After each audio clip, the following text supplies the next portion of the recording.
Hey guys, and welcome to The Void. Today we're going to have a look at a pretty crazy Grakk match.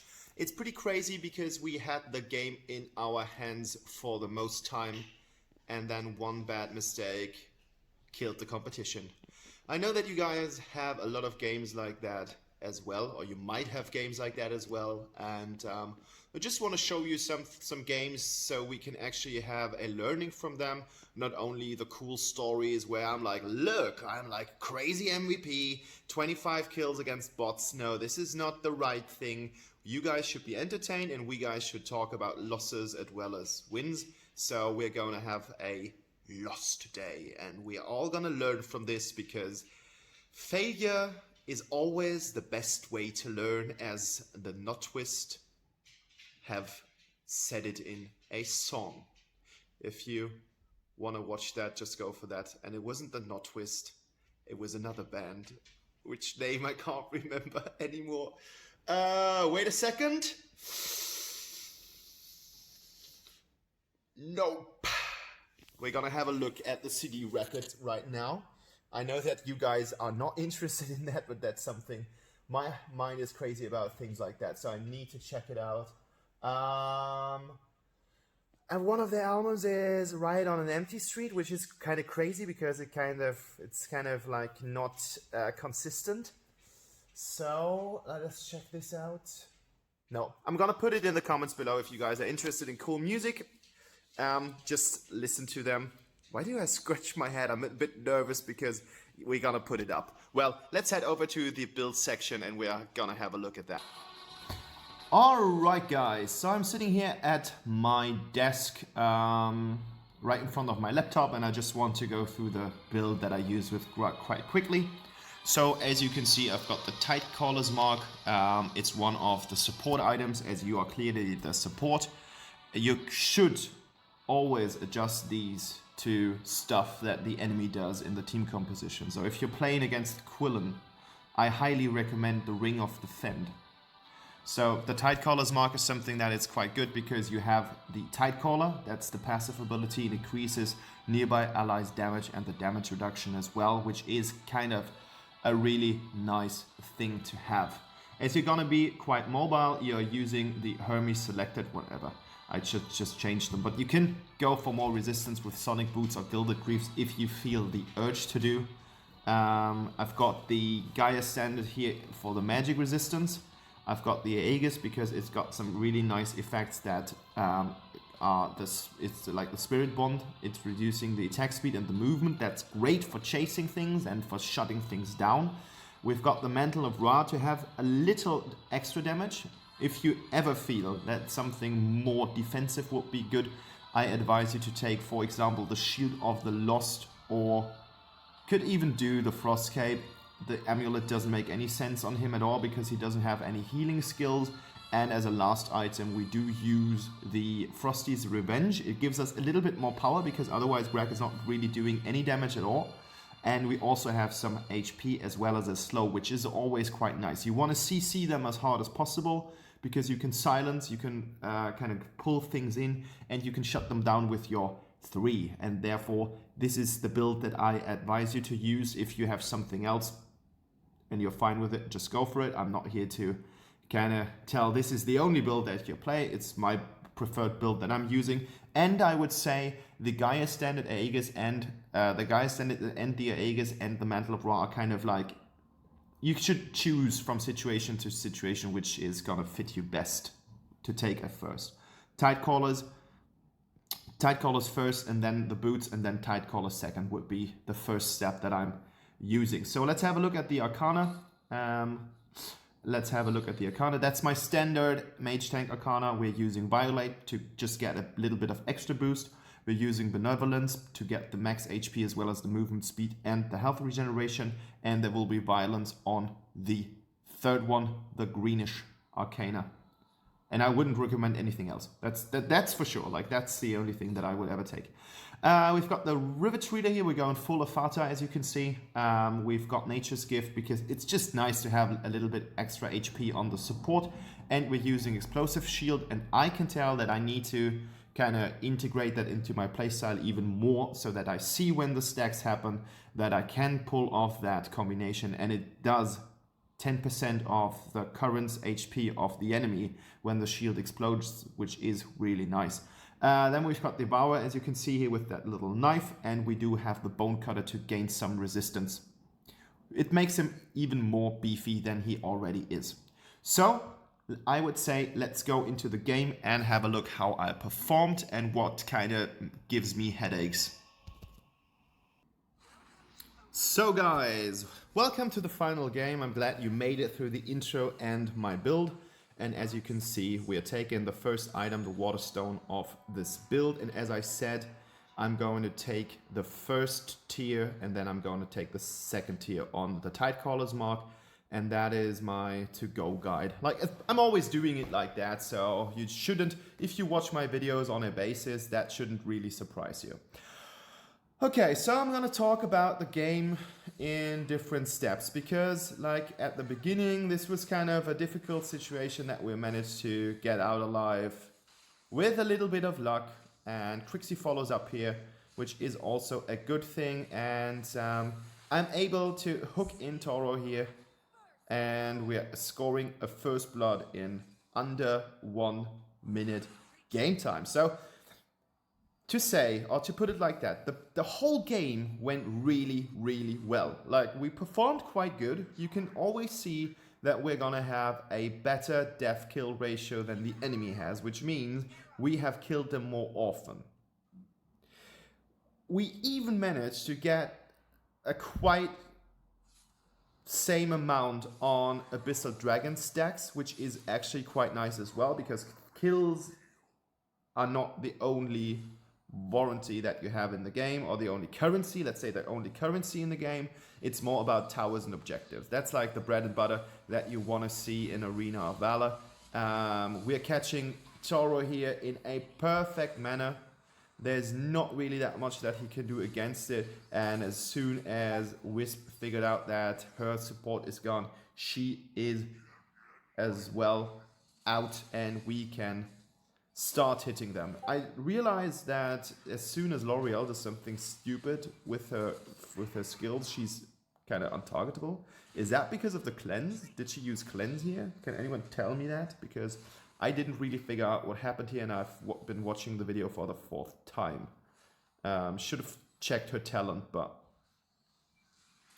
I'm just human. I'm not even a dancer, so oh my god, I'm putting like song references from bad songs from bad bands into my stuff. Like, that was completely unnecessary. I don't know what she did there. I don't think that she kind of paid attention to everything, because that was so not cool. But yeah, things like that do happen, and I'm not in the position to criticize people on strange things. Another beautiful hook. Unfortunately, Toro gets out here. Yon did a really good job on flashing out, flickering out. Of course, it's flicker, it's not flash.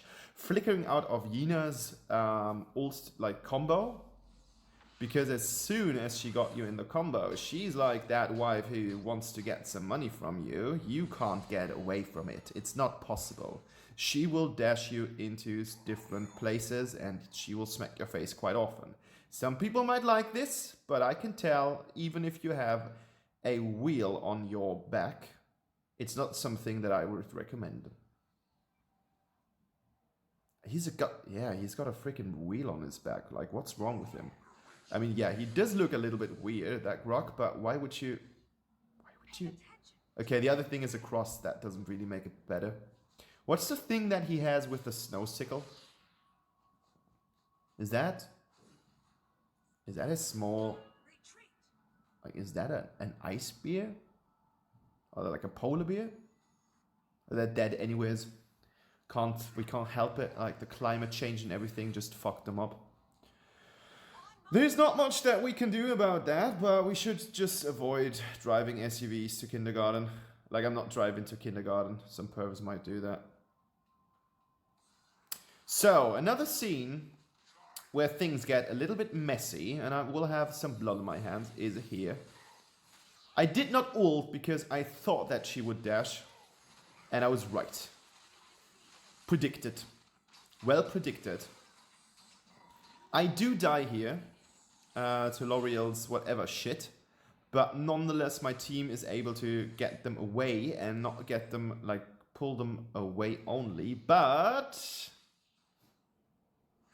I don't know what's going on here. Like, I've seen it and I just don't realize what's going on here. Like, yes, she's dead. I saw that. But what the heck was she thinking? What was that? What was that aim? Like, what was she thinking? What's gonna happen if you are... There are 3 different enemies and you just go right into that bush. That would be something that I would do, to face check this stupid brush and just check out if anyone is there. Another beautiful hook, like well executed. I have to tell that myself because no one else tells me in the comments. You guys could, that's German. You guys could be a little bit more interactive in the comment section.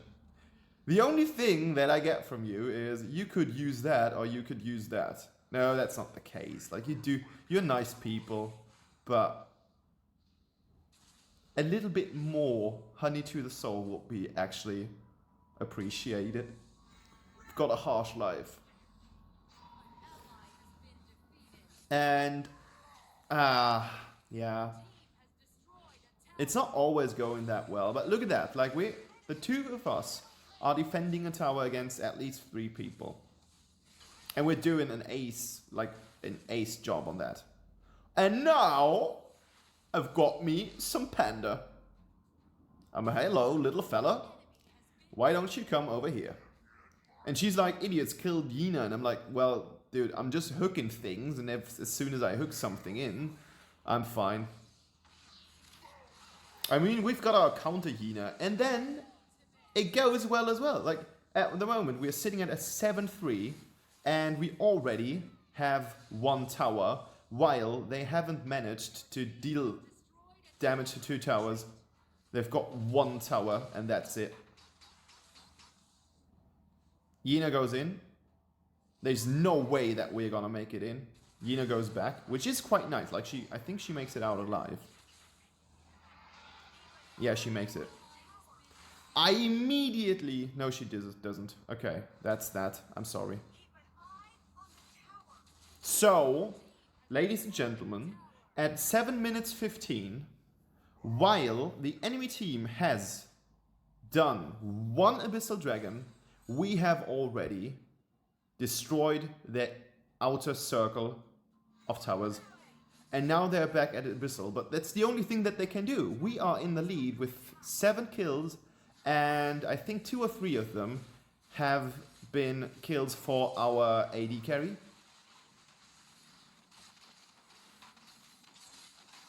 I mean, it's really unfortunate that we did not ult it here.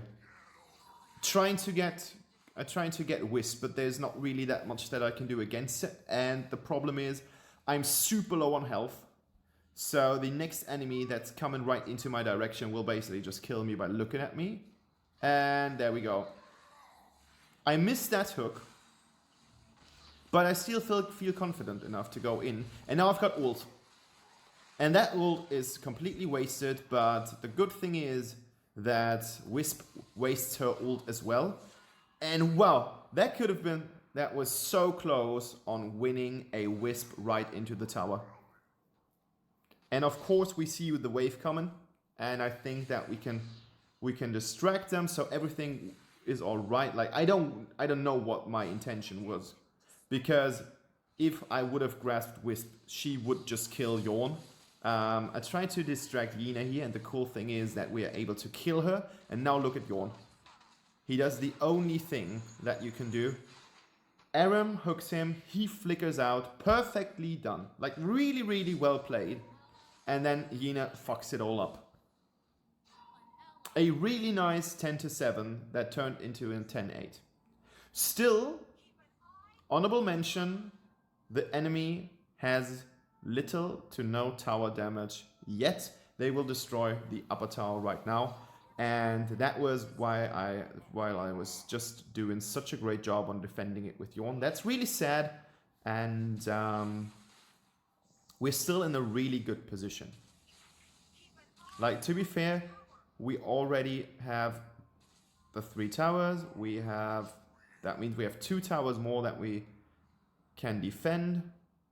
And we've got quite a nice pairing. We have 2 different tanks. And yeah, here comes Panda. Panda is able to dash away. And that's gonna cause havoc later on.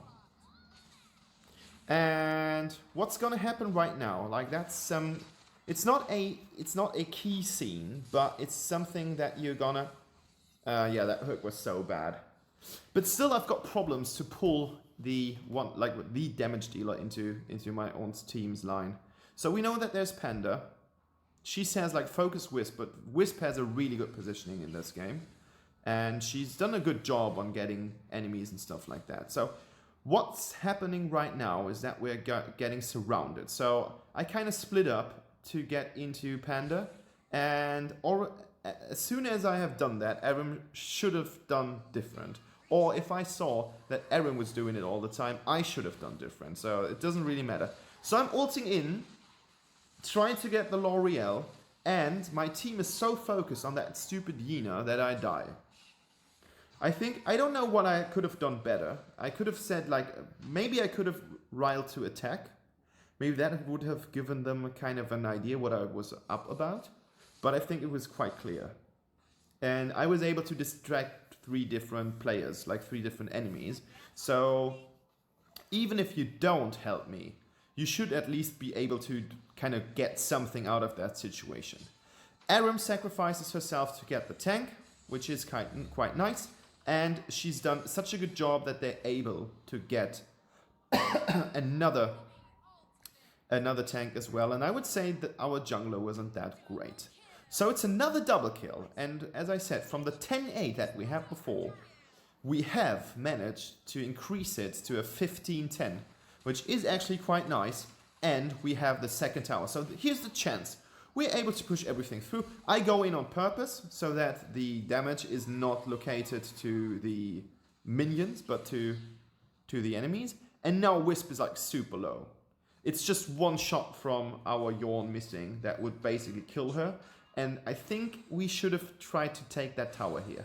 But as you can see, we've done another awesome job on the upper tower on the Abyssal lane. Because our team has managed to get the tier 2 tower as well. So really good position to win this game. And this is where things get awkward. So we've got Panda down there. No one is kind of paying attention to him. So he takes that tower with ease. Like, to put it like that, he takes it with ease. Like, there's not really that much that was going on.